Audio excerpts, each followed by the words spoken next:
Hello generations, young, old, and everyone in between. Welcome to Generation Apollo, where we give hope to young generations everywhere. And today, I want to devote the topic of this video to something that I've been meaning to talk about for a while now, and I feel like I can no longer stay silent about this because, well, nobody's mentioning it, at least not directly. So, I figured I might as well be the first fool to stick his neck out and get burned talking about it. Now, if you're under the age of 40, I'm just going to go ahead and assume that you've read at least one article detailing about how terrible the millennials or Gen Z are. And at first I asked myself, what on earth do these media outlets get out of writing these hit pieces? Well, obviously these articles are big-time clickbait, but why? Why are readers so drawn to these kinds of articles? Well, the fact that the elder generations have been lambasting the young as lazy, feckless, and irresponsible, going all the way back to the dawn of society, should offer a clue to the answer to that question. This demonstrates that there is at least a general disdain for young people. But I'll take it a step further and dare to suggest that maybe we even hate young people. Now, before you think I've gone off the deep end for saying something like that, just give me a minute to make my case. You might be saying, that can't be. Look at how much our society obsesses over youth. Look at how much we push makeup products designed to make us look younger, plastic surgeries to turn back time, hair restorations to restore your self-confidence, and not to mention the fashion industry that markets youthful sexiness non-stop. So how can you say we hate young people? Well, I can say that quite easily because the answer is simple. Yes, we do idolize youth, but only as an ideal. That doesn't necessarily mean we like young people themselves. Where do you think the phrase, youth is wasted on the young, comes from? Because youth is a precious resource that you can't buy more of, but you can spend it, and once it's gone, you can't get it back. And that ferments a sense of resentment in the elder generations, because young people possess the one resource that they desire most of all, yet can never have again, and no amount of wealth or power will ever change that. So, the old take out their frustrations by criticizing young people endlessly for everything ranging from not being responsible enough to being obsessed with all things shallow and superficial. Well, no shit, Sherlock. Young people lack the life experience needed to view the world practically and objectively. Isn't it the elder generation's job to give them that needed guidance?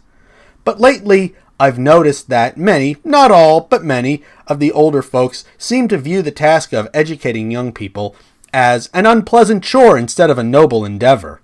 And that brings me to the next point. Some of you are probably also thinking, how can you say we hate young people when we spend billions of dollars every year to educate them? Once again, I can offer an easy answer for that. You see, most of the money we spend on education every year doesn't actually go towards educating young people themselves. The majority of the billions we spend actually goes into operating and overhead costs, especially staff salaries. The administration staff in particular account for the highest salaries. Here's an example. I live in a small state in the Northeast. I won't say which one, but we'll just leave it at that.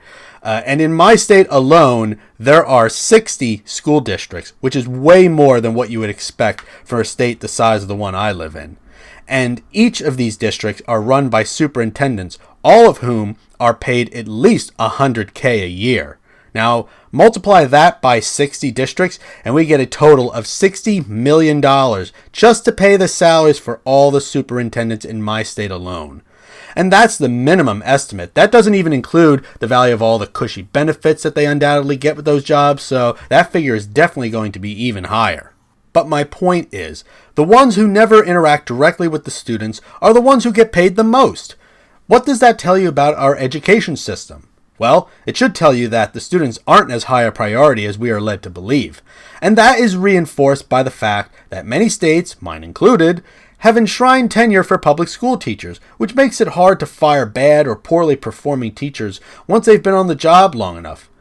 If we truly did care about young people, wouldn't we make it easier to hire and fire teachers based on performance and meritocracy?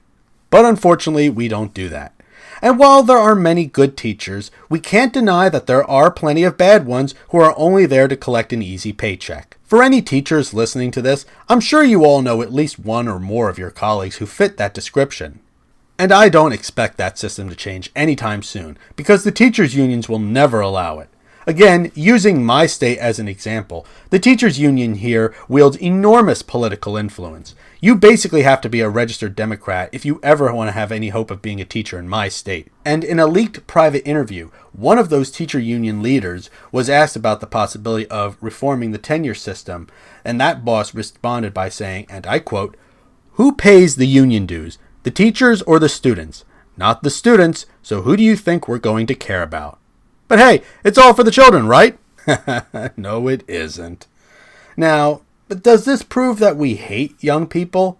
Well, I think it says, at the very least, that we don't actually care about giving them a quality education, at least not unless there's sufficient profit to be made. And that's the problem. We're only interested in the economic opportunities that are created out of the need to educate youth. In other words, the business of educating the next generation is exactly that. A business, just another industry to create secure, taxpayer-funded jobs for bureaucrats and subpar teachers who don't want to compete in the private sector. And if you think private schools are any better, well, you're only partially right. Yes, privately funded schools do have a little more incentive to provide a better educational experience. But that's not always guaranteed because they're ultimately motivated to make a profit, just like any other business. And that's why there's no shortage of unaccredited degree mills that will knowingly scam their customers by providing educations that are based on outdated or even blatantly false information. And when those students go out into the world, or when they're dumped into the real world, they soon realize that their expensive educations are worthless. But who cares? The adults got their paychecks, and that's all that matters. And most of all, let's not forget the fact that very few schools today actually train students to be independent-minded critical thinkers. Instead, we train them to be employees for the crony capitalist system. Once again, to quote the wise George Carlin, "Employers want obedient workers who are just smart enough to operate the machinery, but too dumb to ask questions about how badly they're getting screwed over." That's what our schools are producing. And when they inevitably produce poor results, do we ever question how our schools are operating or the curriculum? Nope! We just blame the young people themselves because it's easier to mock and scold the young rather than put in the work to reform an obviously flawed and inefficient education system. A system that is funded by your tax dollars, by the way, older people. A flawed system that emphasizes standardized testing rather than critical thinking skills, all to feed into the pipeline to college scam system. And that's another area worthy of mention. How many young people went to college, studied easy BS majors that have little or no employment prospects, won't provide a return on investment, and left them with a mountain of debt that can't be dismissed even in bankruptcy? Had they been taught to think critically, maybe they would have done their research ahead of time and avoided these costly mistakes. But that didn't happen because we kept telling them that they must go to college and get a degree, no matter what the cost, because any degree is a good degree, right? And then we act surprised when society becomes flooded with educated idiots who are totally clueless about how the world actually works. The truth is, young people have always been treated with scorn throughout history. And the reason is because even though the older generations love the concept of youth, they also fear it. The energy of youth is extremely powerful. It embodies the ambitious idealisms, the hope of changing the world for the better, and the willingness to take the risks to make that happen. And that scares the old people. Because as we get older, we want stability. So it's no surprise that the older generations sometimes view young people as threatening to their established authority. And at the core of this love-hate relationship with youth is the fact that when we become adults, we completely forget what it was like to be a kid or even an adolescent. And I truly do believe that. Because look at how many older people always try to break the spirits of the idealistic young. Usually by telling them that their ideals and dreams are stupid and therefore they are stupid. Now, I'm certainly not saying that millennials or Gen Z or any young generation should be immune to criticism. But what young people need is constructive criticism. Constructive being the key word in that statement. But if you're just looking to criticize young people while not giving them any useful advice or just telling them to follow the advice that you got when you were younger, then all you're doing is just stroking your own ego. Now then, considering everything I've mentioned, do we really hate young people? I still say yes. even though I'm sure many of you will openly deny it. But I'm willing to bet that some of you older folks secretly feel that way. And even if we don't actually hate young people per se, our actions do prove that we definitely don't care about them nearly as much as we say we do.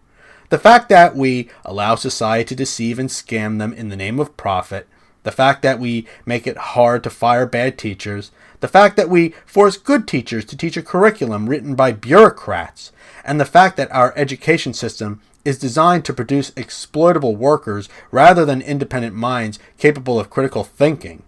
In my opinion, these are all proof that we don't really care about young people, whom we see as useful utilities at best and potential threats at worst. I've been saying for a long time that ageism really truly is the last acceptable form of discrimination in America. Even in today's hyper-PC world, ageism is still very much alive and well. If you don't believe me, well, say anything critical about women, racial minorities, or the LGBT crowd, and see how quickly it takes for the social mafia to come after you. See how long it takes before they try to assassinate your character, get you fired from your job, or get you deplatformed and silenced into oblivion. But, on the other hand, you could write 50 articles about how millennials are horrible and deserving of nothing but scorn and misery, and the worst that'll happen is a few angry commenters will be calling you an asshole. But not only will you not have to worry about career-ending repercussions, chances are the majority of your audience, both young and old, will probably agree with you. The old will say, "Damn right, they're pathetic for not being great like us." And the young will say, "Yeah, our generation's pretty shitty," because they've internalized this message for so long that the self-loathing has set and dried like concrete. Someone tell me, how on earth did we get to this point? And that's all I've got to say for today. That's the end of this video. So, do you think we secretly hate young people? Do you think I'm crazy for saying that? Let me know in the comments section. And if you enjoyed this video, please subscribe, like, and share to help my channel grow and get the message out there. Don't forget to follow me on BitChute and Minds.com. The links will be in the description. So thank you for watching, and thanks again for tuning in to Generation Apollo.